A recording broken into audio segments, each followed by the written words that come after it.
I've been waiting more than 30 years to say this. Dad, I always told you I'd come back and get my degree.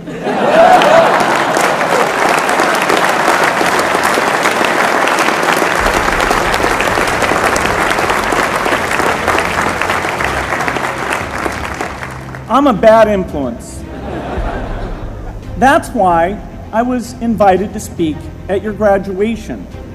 If I'd spoken at your orientation, fewer of you might be here today.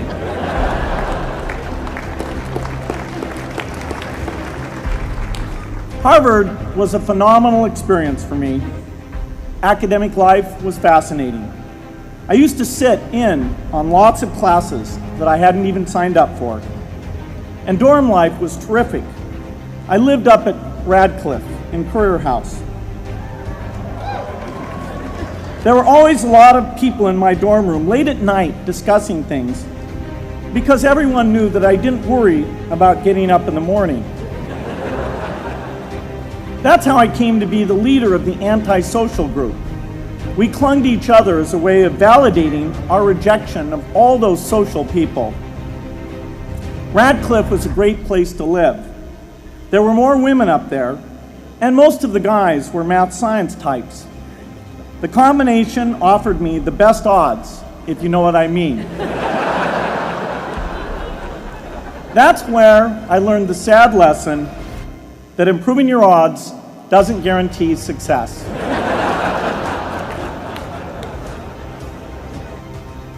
I left Harvard with no real awareness of the awful inequities in the world, the appalling disparities of health and wealth and opportunity that condemn millions of people to lives of despair.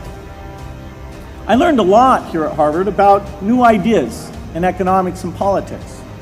I got great exposure to the advances being made in the sciences. But humanity's greatest advances are not in its discoveries, but in how those discoveries are applied to reduce inequity.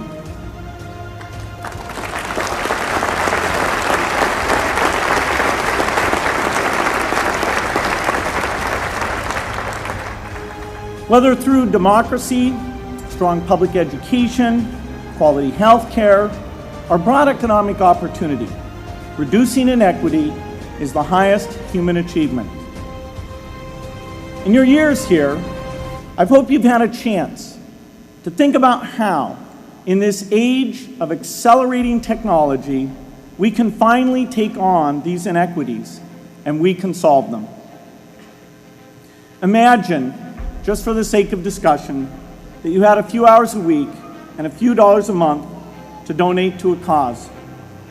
And you wanted to spend that time and money where it would have the greatest impact in saving and improving lives.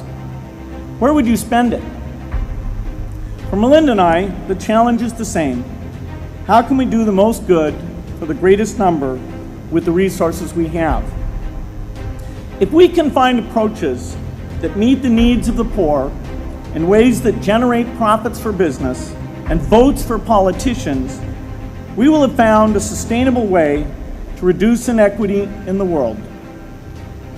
Now, this task is open-ended. It can never be finished.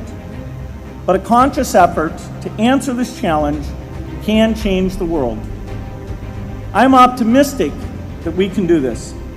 But I talk to skeptics who claim there is no hope.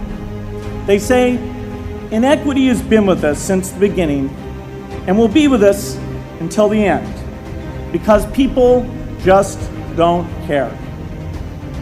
I completely disagree. I believe we have more caring than we know what to do with. All of us here in this yard, at one time or another, have seen human tragedies that broke our heart.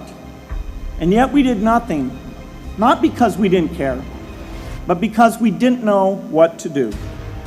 If we had known how to help, we would have acted. The barrier to change is not too little caring. It is too much complexity. To turn caring into action, we need to see a problem, see a solution, and see the impact. But complexity blocks all three steps. Even with the advent of the internet and 24-hour news, it is still a complex enterprise to get people to truly see the problems. We don't read much about these deaths. The media covers what's new, and millions of people dying is nothing new. So it stays in the background where it's easy to ignore. But even when we do see it or read about it, it's difficult to keep our eyes on the problem. It's difficult to look at suffering if the situation is so complex that we don't know how to help. And so we look away. If we can really see a problem, which is the first step, we come to the second step, cutting through the complexity to find a solution. Finding solutions is essential if we want to make the most of our caring. If we have clear and proven answers anytime an organization or individual asks, "How can I help?" then we can get action, and we can make sure that none of the caring in the world is wasted. Cutting through complexity to find solutions runs through 4 predictable stages. Determine a goal, find the highest impact approach, deliver the technology ideal for that approach, and in the meantime, use the best application of technology you already have. Whether it's something sophisticated like a new drug or something simple like a bed net. The crucial thing is to never stop thinking and working, and never do what we did with malaria and tuberculosis in the 20th century, which is to surrender to complexity and quit. The final step, after seeing the problem and finding an approach, is to measure the impact of the work and to share that, success or failure, so that others can learn from the efforts. But if you want to inspire people to participate, you have to show more than numbers. You have to convey the human impact of the work so people can feel what saving a life means to the families affected. I remember going to the World Economic Forum some years back and sitting on a global health panel that was discussing ways to save millions of lives. Millions! Think of the thrill if you could save just one person's life, then multiply that by millions. Yet, this was the most boring panel I've ever been on. Ever. So boring, even I couldn't stand it. What made that experience especially striking was that I had just come from an event where we were introducing version 13 of some piece of software, and we had people jumping and shouting with excitement. I love getting people excited about software, but why can't we generate even more excitement for saving lives? You can't get people excited unless you can help them see and feel the impact.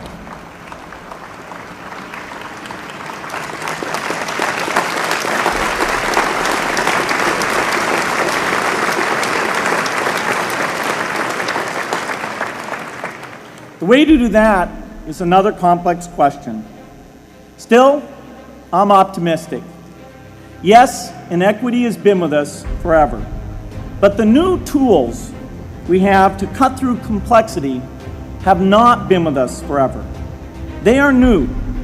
They can help us make the most of our caring, and that's why the future can be different from the past.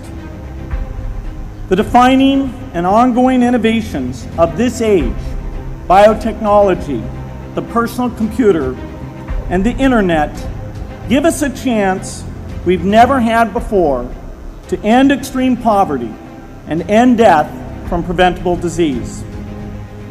The emergence of low-cost personal computers gave rise to a powerful network that has transformed opportunities for learning and communicating. The magical thing about this network is not just that it collapses distance and makes everyone your neighbor. It also dramatically increases the number of brilliant minds we can bring in to work together on the same problem. And it scales up the rate of potential innovation to a staggering degree. At the same time, for every person who has access to this technology, 5 people don't. That means many creative minds are left out of this discussion. Smart people with practical intelligence and relevant experience who don't have the technology to hone their talents or contribute their ideas to the world. We need as many people as possible to gain access to this technology because these advances are triggering a revolution in what human beings can do for one another. They are making it possible, not just for national governments, but for universities, corporations, small organizations, and even individuals to see problems, see approaches, and measure the impact of their efforts to address the hunger, poverty, and desperation George Marshall spoke of 60 years ago.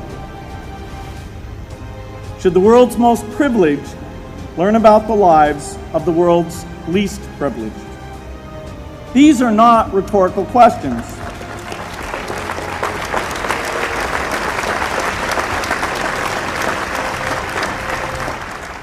You will answer with your policies. My mother, who was filled with pride the day I was admitted here, never stopped pressing me to do more for others. A few days before I was married, she hosted a bridal event at which she read aloud a letter about marriage that she had written to Melinda. My mother was very ill with cancer at the time, but she saw one more opportunity to deliver her message. And at the close of the letter, she said, "From those to whom much is given, much is expected."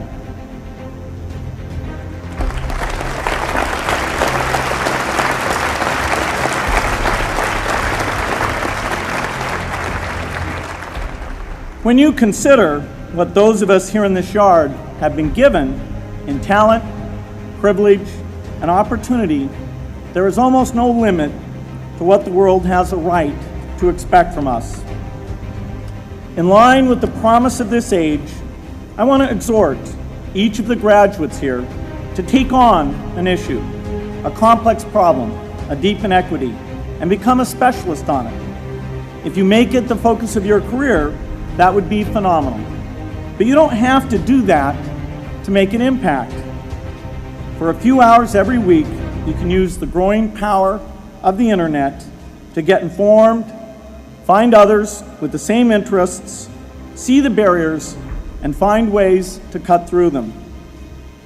Don't let complexity stop you. Be activists. Take on big inequities. I feel sure it will be one of the great experiences of your lives. You have awareness of global inequity, which we did not have. And with that awareness, you likely also have an informed conscience that will torment you if you abandon these people whose lives you could change with modest effort. You have more than we had. You must start sooner and carry on longer. And I hope you will come back here to Harvard 30 years from now and reflect on what you have done with your talent and your energy. I hope you will judge yourselves not on your professional accomplishments alone, but also on how well you have addressed the world's deepest inequities, on how well you treated people a world away who have nothing in common with you but their humanity. Good luck.